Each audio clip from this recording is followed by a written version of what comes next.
Welcome back to The Explainer. Today, we're unpacking a literally high-stakes clash of titans. We're looking at a full-blown billionaire space war for the absolute dominance of low Earth orbit.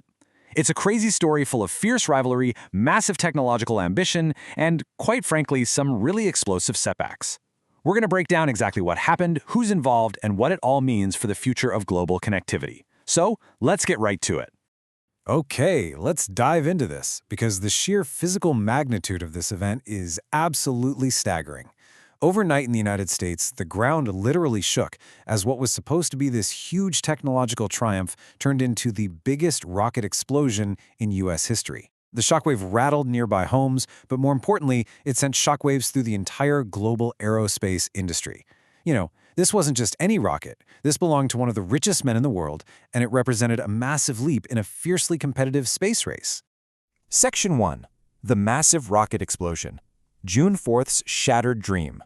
You see, this wasn't just some random test flight. Loaded onto that doomed rocket were 48 Amazon Internet satellites. At exactly 9 p.m., Jeff Bezos' dream of launching this specific fleet was completely destroyed in an instant. This payload was supposed to be the opening salvo to directly challenge his biggest competitor. Losing all 48 satellites in one sudden massive blast, it turned a highly anticipated launch into an absolutely catastrophic setback. Naturally, when the video of the explosion went viral, the whole world was watching. And you better believe the competition was watching too. Elon Musk responded with a comment that quickly made the rounds online. Most unfortunate, rockets are hard. It's so fascinating because it perfectly frames the intense, ongoing rivalry between Jeff Bezos and Elon Musk. It highlights the undeniable tension and the really harsh realities of the modern space race. Section 2. Elon Musk's Starlink Dominance, the Current Scoreboard. And this brilliantly illustrates exactly what Bezos is up against. On one side, we have Musk's Starlink. They boast a massive fleet of over 7,000 satellites currently in orbit. 7,000! They're actively providing internet to over 100 countries, and their revenue has already crossed the $11 billion mark.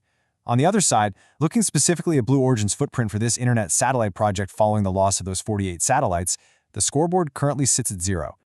Now, what makes that zero-satellite scoreboard even more striking is that Jeff Bezos actually founded his space company, Blue Origin, 25 years ago. Actually, scratch that. Let's put that into perspective. He started it before Elon Musk even founded SpaceX. When you consider that massive head start in terms of company age, the current gap in orbital satellite deployment is just a truly fascinating piece of the puzzle. Section 3. Bezos' AWS Master Plan. Cloud Computing from Space. Because honestly, if you think this is simply about getting consumer Wi-Fi to remote areas, you're kind of missing the bigger picture.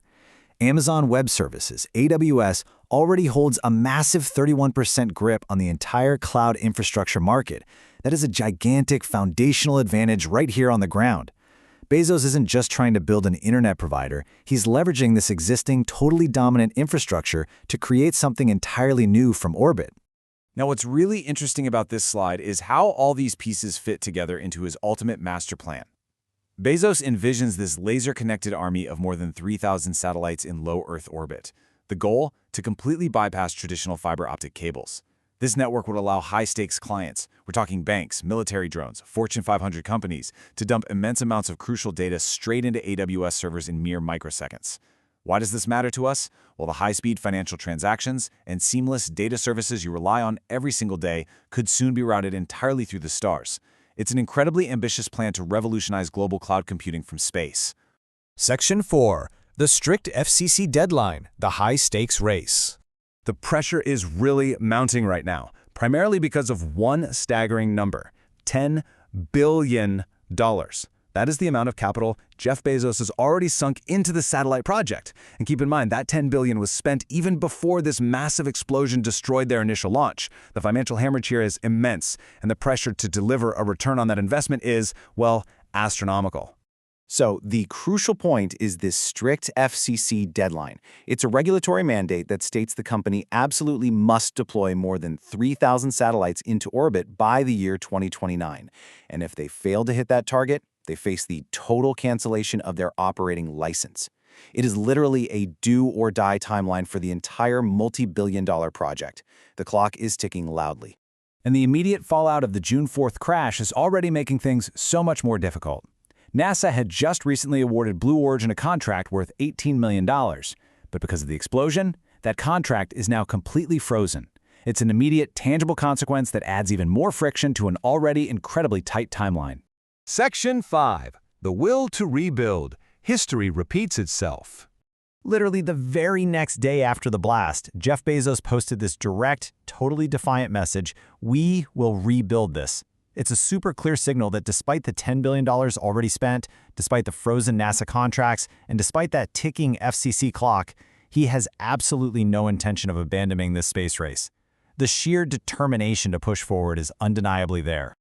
Let's move to and see how this builds when we look at the broader historical context of space exploration, because we see a really powerful parallel to Elon Musk's own early struggles. Before SpaceX became the absolute dominant force it is today, Musk's first orbital rocket, the Falcon 1, crashed not once, not twice, but 3 consecutive times between 2006 and 2008. Musk didn't give up then, and he eventually found massive success. It's a poignant reminder that in the rocket business, early catastrophic failure is often just part of the incredibly steep learning curve. Which brings us to the ultimate question: who will actually win the space cloud computing war? Will Bezos rebuild in time to beat that 2029 deadline and successfully leverage AWS's massive ground advantage? Or is Musk's enormous lead with Starlink simply way too big to catch at this point? The stakes are incredibly high, the investments are in the billions, and the timeline is shrinking fast. I really hope this explainer gave you a clear, structured view of exactly what's happening right now above our heads. Keep your eyes on the skies, folks, because this rivalry is just getting started.